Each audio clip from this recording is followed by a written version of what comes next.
Studios, I'm Jared, and this is the BFIBs Almanac. We've got a lot to catch up on, so let's dig right in. Thursday was the last of the 4-game series against the Dodgers, and we beat them for a 4-game sweep, which was very cool. 11-7. Lots of the backup players were playing that day, and those guys put up lots of runs. Jose Martinez, in particular, was 4 for 5 with 3 runs scored and an RBI. Giovanni Gallegos got his first win, went 1 1/3 innings pitched, had 3 strikeouts. That was cool. And he earned an inning, an outing, let's say, down in Mexico. And Waka did give up all 7 of those earned runs in that 11-7 win. So that was not good to see. He had been one of our more effective pitchers going into that game, but not a sharp outing from him. So we'll see what he does the next time out. But all in all, it was very good to see a 4-game sweep of what was one of the hottest teams in the National League, the Dodgers, and very cool to kind of get those bragging rights over them, at least for now. They went on to fly down to Monterrey, Mexico for a 2-game series against the Reds, and we split that series. That was Saturday and Sunday. They had Friday off for the travel.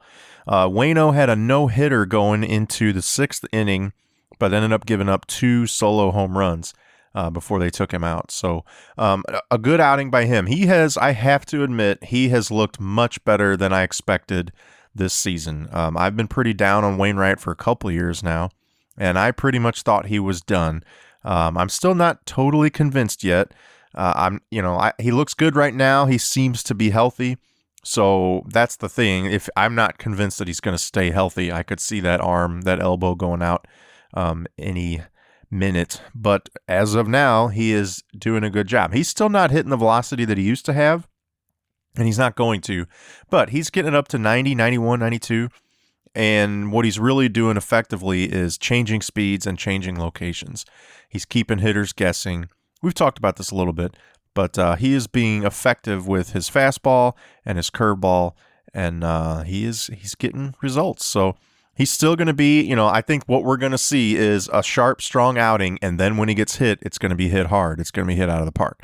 And that's what happened to him on Saturday, with the couple home runs. But if you minimize that damage with solo shots, you get out of trouble when you do get some guys on, you're going to be fine. So now that particular game, he didn't get any run support. The bullpen came in and didn't do any better, and we ended up losing that game. But Sunday was a different story. Like I said, we had 4 home runs, 2 by Ozuna. It's good to see him getting going. He's looking much better lately. I've been down on Ozuna too, and we're going to get into more of that later. But it does look like he's coming around at least a little bit. He's already got 5 home runs in, I think they said this morning on the radio, they were talking about it, I believe in 53 at-bats, something like that. He has 5 home runs. It took him over 200 at-bats to get 5 home runs last year. So he is off to a much better pace with power, and he's kind of cut down on some of those strikeouts too. We'll get into more of his numbers later. So currently, I'm recording on Monday night, the 15th, Jackie Robinson Day, which we're going to talk about a little bit. And it is the 7th inning, bottom of the 7th. Milwaukee is up 9-6. So by the time you're hearing this, you're going to know how the outcome of this game is. I kind of think I know what it's going to be as we get into the back part of the Brewers bullpen. But it's been a very frustrating game so far. We have to find a way to get left-handed hitters out. Especially the Brewers and Cubs have a lot of lefties in their lineup. They are deep on the bench with lefties, and they are very effective, particularly Christian Yelich. He, as you know, at least so far in this game, he's got 2 home runs, 6 RBIs. He's making diving catches in the outfield. He's just basically beating us single-handedly. They've even pitched around him in at least one of his at-bats. So But it's been a trend so far, especially against the Brewers. We just can't get these lefties out. Moustakas had a home run tonight. And we've got a pitching staff full of right-handed pitchers. Only one lefty in the whole pitching staff. That's Andrew Miller, who has been struggling a little, and he's gotten a little better, but he didn't look too sharp the last time out. And I'm sure part of his struggles are part of why we haven't seen more of him in some of these situations, which are obvious left-handed situations. So there was this narrative going into the season that, well, we don't need to have more lefties. We've got these righties who can get lefties out.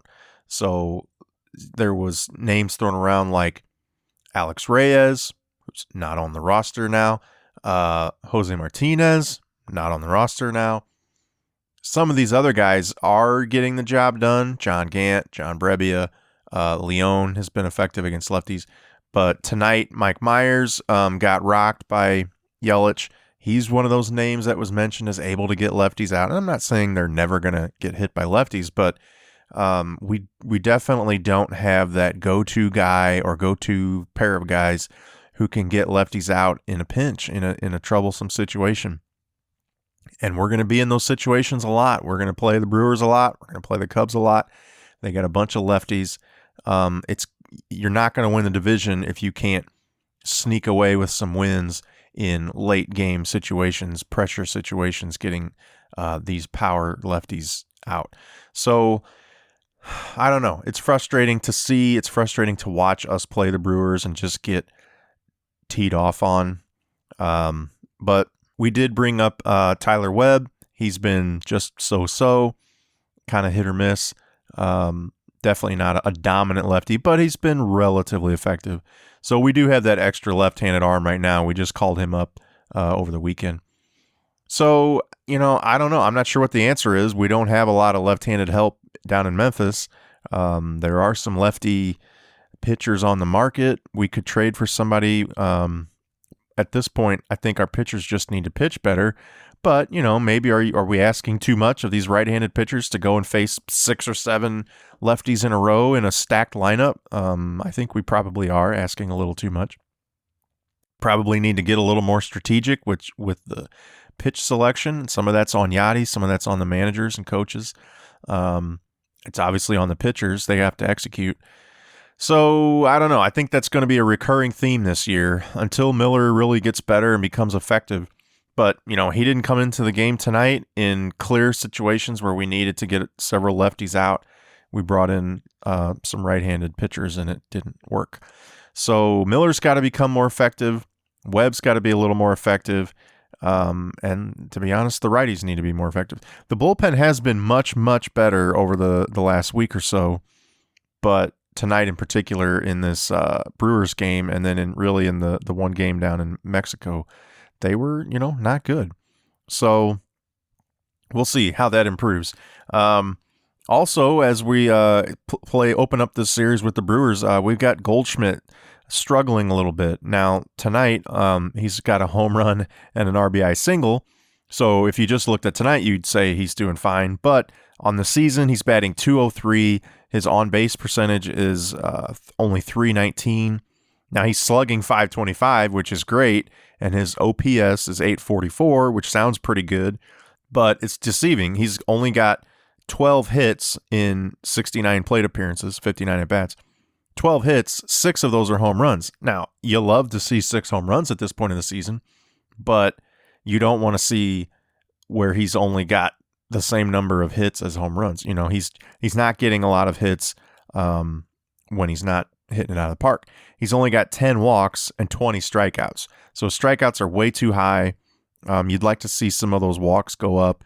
You'd like to see the hits go up. Basically, his average and his on-base percentage need to increase, and his slugging, if he can keep that where it's at, that'd be great. But so it's hard to say he's struggling. Overall, I guess he's doing pretty well, but he's striking out way too much, and he's not getting on base enough. So he needs to cut down on that a little bit and keep those home runs where they're at. It's a lot to ask, but he's got a track record. He's also got a history of starting a little slow and heating up. So hopefully that's the case. Moving on. So, like I mentioned earlier, today is April 15th, Jackie Robinson Day, all across baseball. I think it's important to honor him. He's an important figure in baseball history. April 15th, 1947, to be specific, was when he became the first black Major League Baseball player. He broke that color barrier. There was segregation before. Black players were not allowed to play Major League Baseball. And not only were they not allowed to play, but even after he kind of broke that barrier, he faced all kinds of adversity and discrimination and hatred. So he dealt with a lot, more than really any of us can kind of comprehend. And he did it in a sort of ambassador type way, a heroic way, you might say. He paved the way for not just future players, but just people in general. He changed the way the game is played, and he helped change society. I think we as people tend to accept people who we maybe didn't before. We accept them with famous stars first, right? So we tend to accept celebrities who maybe fit into a demographic or a description that we maybe didn't accept before. But if you're famous and cool and hip, we tend to accept them first. And that kind of leads to us accepting the average Joe that fits into that demographic, whether it's race or sexuality or whatever. Jackie Robinson helped people, as he became a famous star, all-time baseball player, that helped people to accept African Americans first as a baseball player and kind of, cheer for him, root for him. Now, not everybody did. He obviously faced a lot of hatred, a lot of racism, but as people became accepting of him, it became easier to accept black people in everyday life, right?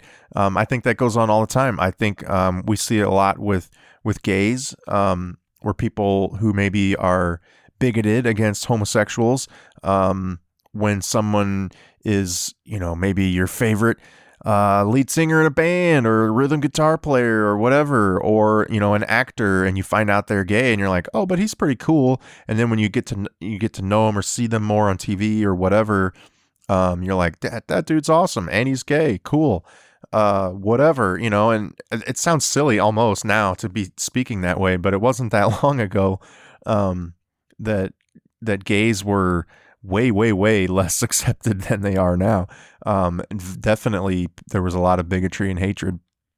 So in the same sense as, there was racism, which still goes on, all this hatred and bigotry still goes on, obviously today. But it's way better than it used to be decades ago.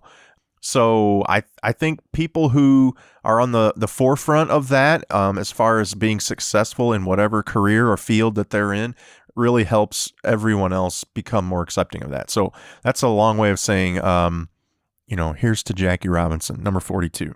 So it's pretty cool. Everybody's wearing number 42. They've been doing this for years now. I think since 2004, maybe.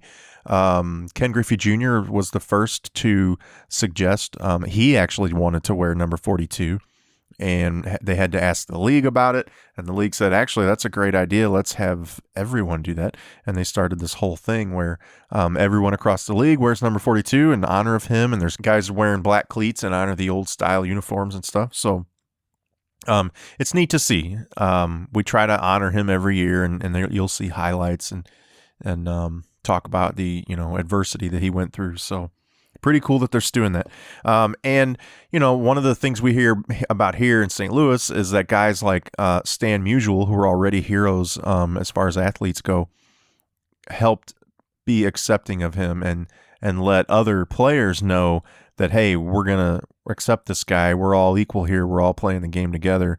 And that helped fans be accepting of it too. So good to see Stan the Man, be that hero that we needed, and good to see Jackie Robinson be that hero that baseball and society needed. So, all right, there's your positivity for the day. Now we're going to get into some negativity. I mentioned on one of the previous episodes that I wanted to get into why I think people don't like Marcell Ozuna. I mentioned that to a friend of mine today, one of our listeners, and he kind of looked at me confused and sort of raised his eyebrows like, really? Is that a thing? People don't like Marcell Ozuna? I don't have a problem with him. And I was like, yeah, lots of people don't like him, or at least aren't happy with what we're getting out of him. I don't necessarily know that they have a problem with him personally or anything, but it's sort of the whole damaged goods or bait and switch or whatever, however you want to look at it. We're not getting what we thought we would get when we traded for Marcell Ozuna, and people tend to take that out personally on a player. I'm guilty of it. I try not to be too personal about it unless I feel like the player is doing something personally to contribute to that. And I do think there's a little bit of that with Ozuna. But I thought it was interesting. I at least wanted to bring that up as the initial point that there are plenty of people out there who don't even realize that other people have a problem with Ozuna, and they're totally fine with him, and they realize any issues he's had could be traced to his injury. And, you never want to fault a player for battling an injury. But I think there's a little more to it.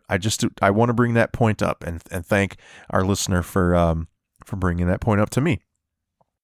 But I think there's a large contingent of fans who don't care for what they see and what we're getting out of Marcell Ozuna.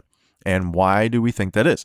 So I think part of it is specifically when you look at his 2018 season. I think it's too early this year to kind of judge what we're going to get out of him. But at this point, it's actually looking pretty good, though he's still showing some of those signs of the issues that people have. But I think it dates back to the very first time we saw Ozuna last year, which was in spring training. I remember on the day he reported to camp, seeing all these guys in the outfield stretching and throwing and warming up. And I saw some photos and some short video clips, and I'm like, who's that guy? Who's this kind of heavy set, overweight guy? I don't recognize him. And it was like, oh, wow, that's Ozuna. That's the new guy. Oh, man, I didn't think he looked like that. So right away, it was like, who's this guy that's way out of shape and showed up to camp not ready to go? Not that he was ever like a really skinny, thin player, but he definitely, in my mind and a lot of other people's minds, showed up to spring training overweight in his first impression with the Cardinals. So that wasn't a good sign. He had issues, I think even at that point early on with his arm, his shoulder, and he had issues throwing and swinging.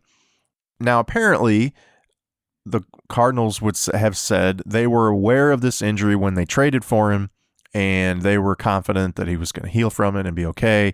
I think some of that was based on his own description of the injury and how he said he felt, and I think he exaggerated, if not flat out lied, about his ability to swing and throw and play the game.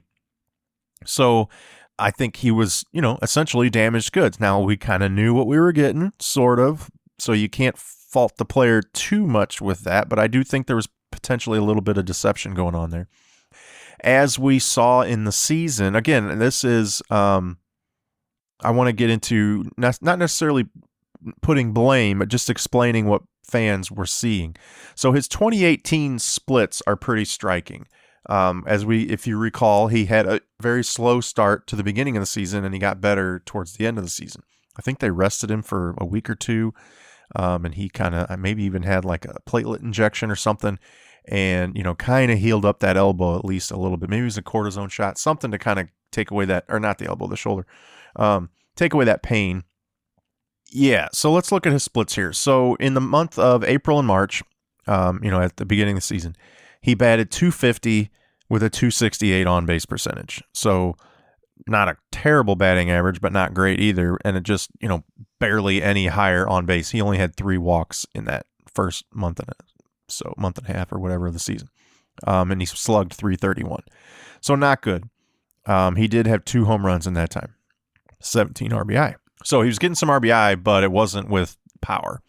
In the month of May, he batted .273 and a .354 on-base percentage, only .341 slugging. So he got on base at a much better clip, a little bit better batting average, still wasn't hitting for power. He only had 6 RBI in that month compared to 17 in the April and March. 1 home run. He did increase his walks. He only had 3 walks in the first month. He had 11 in May, and he cut down on his strikeouts. He had 27 strikeouts early on and then 15 in May. Now, his June was much better. He had 7 home runs, 21 RBI, only 6 walks, and which is not good. You'd like to see more walks. He had 11 the month before, but only 19 strikeouts, again, compared to 27 in that first month. He batted .333, had a .373 on-base percentage, and slugged .578 for a .951 OPS. So that's more like what we thought we were getting when we traded for Ozuna, this .951 OPS guy. But then in July, he slid back. Now, I think he really started having more issues with that arm, more pain at this point, halfway through the season. So in July, he went back to batting .210. On base was only .250. Slugging went down to .314. So an OPS of .564. So he dropped from .951 OPS in June to a .564 OPS in July. In roughly the same number of plate appearances. He actually had a couple more plate appearances in July. So definitely slid back. Now, I think in August was maybe when he had that rest. He actually had about 7 games fewer played in August. And at that point, he had .321 batting average, a .368 on-base percentage, and a .494 slugging for an .862 OPS. And then in September and October, he was .306 average, .355 on base, .551 slugging for a .906 OPS. So he had his second best OPS to end the season and his third best OPS the month before that. So August, September, and beginning October were the best months for him, along with that June. So he definitely ended the season on a better note. If you just look at his first half and second half splits, he had 10 home runs in the first half, 13 in the second half. His RBIs actually dropped a little in the second half. His walks went down in the second half, but his strikeouts cut in half. He went from 73 strikeouts in the first half to 37 strikeouts in the second half. And his OPS went from .693 in the first half, that's including that tremendous June, to .857 OPS in the second half. So he significantly improved at the end of the season. But what do we all remember? Our first impression. His first impression of the season was awful. It took him until June to really get going. Then he slid way back to where he was in July. So you just had these negative impressions of Ozuna to start out his tenure here with the Cardinals.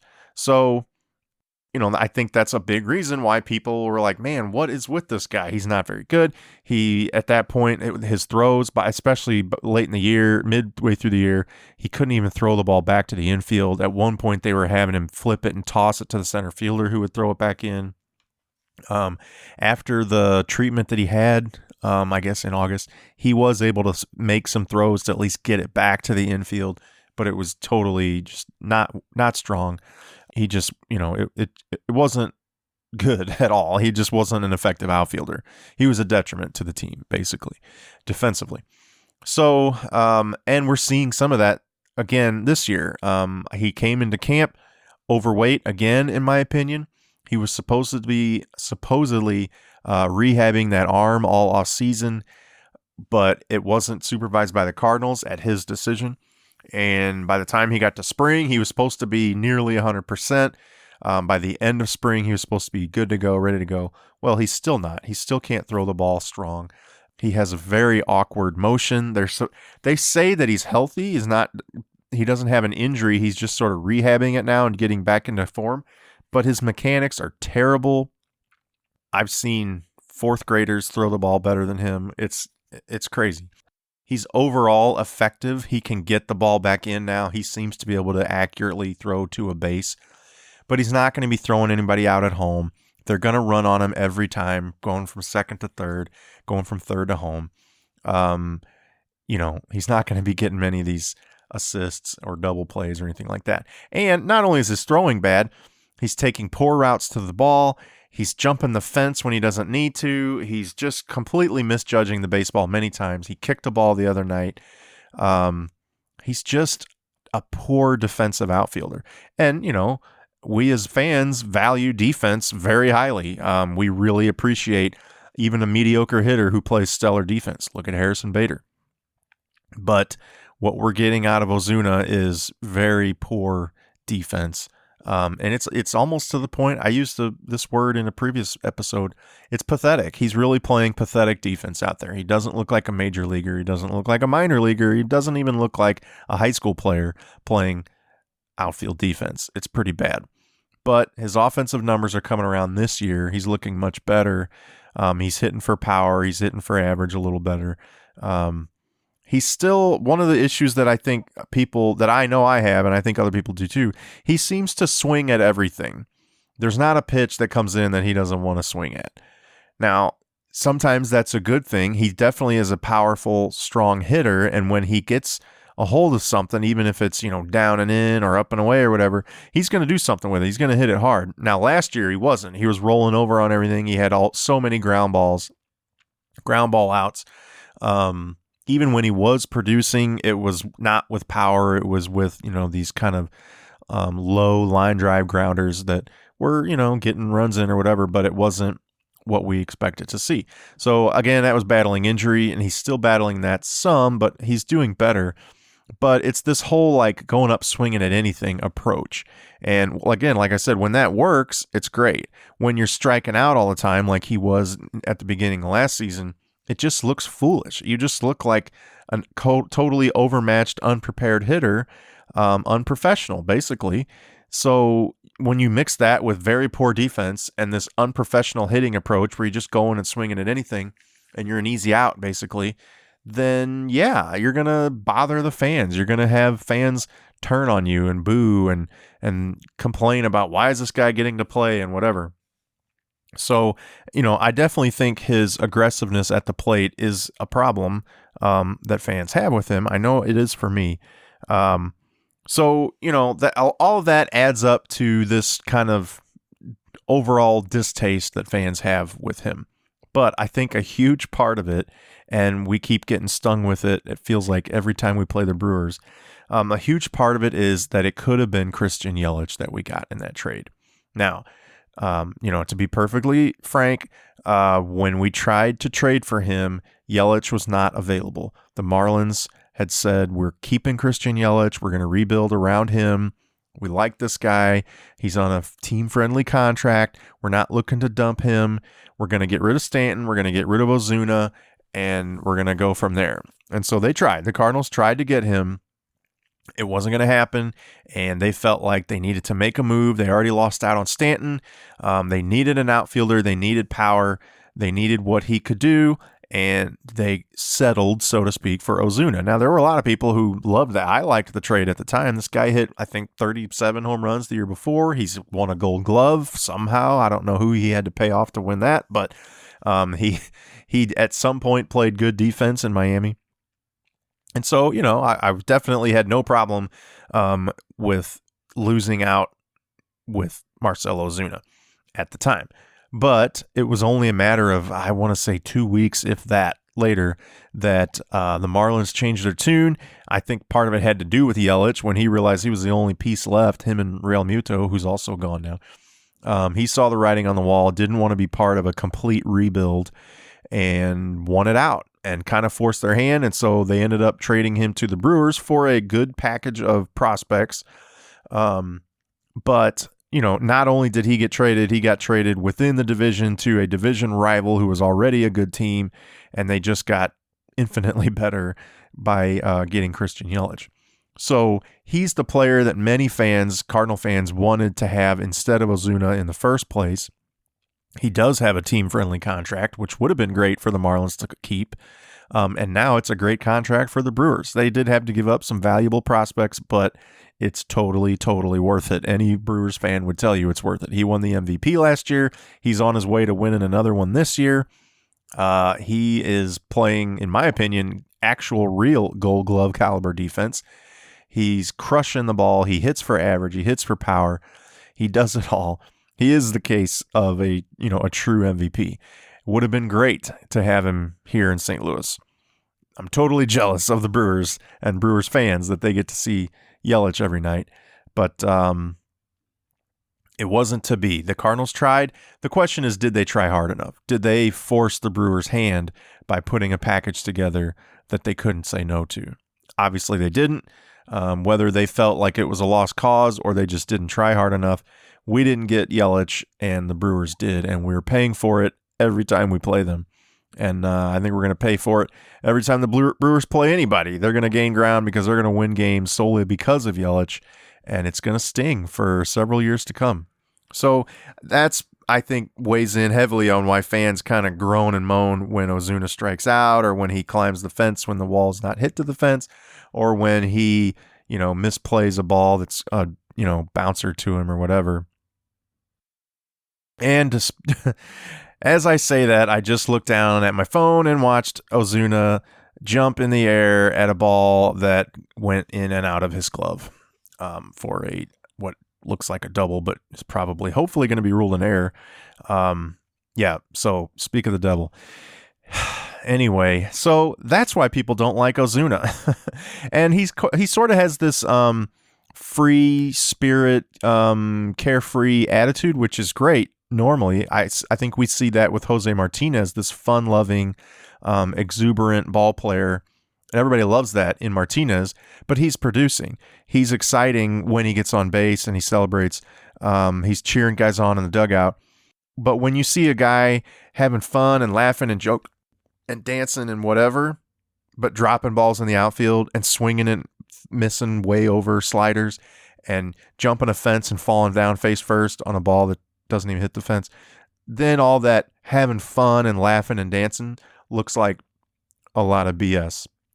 That's the kind of stuff that would drive a guy like Chris Carpenter mad, and I think he'd get an earful in the dugout from a guy like that. And I think he could actually stand to hear some of that if he's not going to produce and he's going to keep making these mistakes and errors in the field.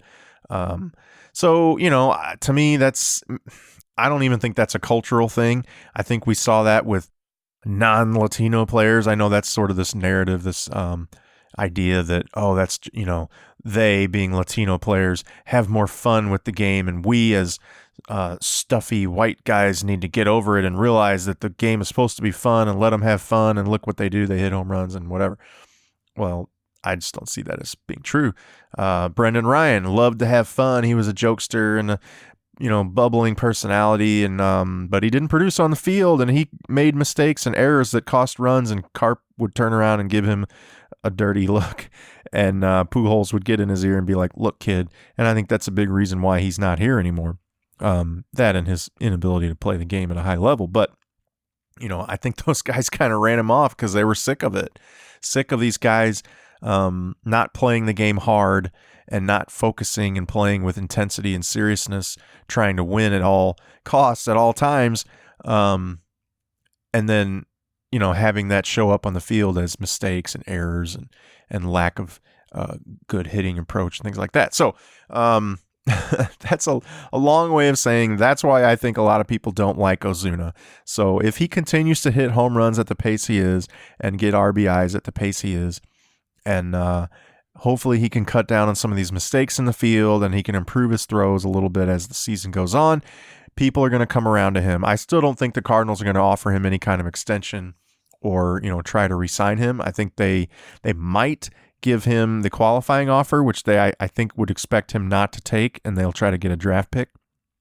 But I don't see them giving him any kind of real contract offer. They're going to be happy to let him move on, and we will see Jose Martinez and or Tyler O'Neill every day in left field. And I think that will be a huge upgrade. So we'll see. But not to get too down on him, I like Ozuna overall. He seems like a good guy. He's a good clubhouse guy, but there are some issues that some fans have with him. So we'll see how that progresses. For your update, again, if you're hearing this, you already know what happens. But it's the bottom of the eighth. Brebbia's pitching. It is now 10-6, and there's 2 on with 1 out. So the bullpen is still failing to get guys out. They're giving up runs. Brebbia, who's been very solid, is struggling a little bit here. Now, again, that ball should have been caught by Ozuna, so there'd be 1 more out and 1 less guy on base. But anyway, All right, that's all I have. A little bit of complaining, a little bit of reminiscing with Jackie Robinson, and a little bit of recapping this past week, which was an exciting sweep of the Dodgers, a split with the Reds down in Mexico, a gorgeous view of the mountains and center field down there in Monterey, and not off to a good start in Milwaukee. So we will see how this week plays out. I'll be back on, you'll probably hear it on Thursday. I'm going to record on Wednesday, I think. And we'll have more breakdown and analysis of the team and see if we can get a couple wins up in Milwaukee. So until then, I appreciate everybody listening and writing in with feedback. And for those of you I see in person, I really enjoy talking baseball and talking Cardinals with you guys. So always good to get different perspectives on every topic. So I appreciate it. Thanks for listening. Feel free to get a hold of the show on Instagram and Twitter and Gmail and YouTube and all that. You guys know the links by now. BFIBs Almanac. So thanks again. Until next time, I'm Jared, and this is the BFIBs Almanac.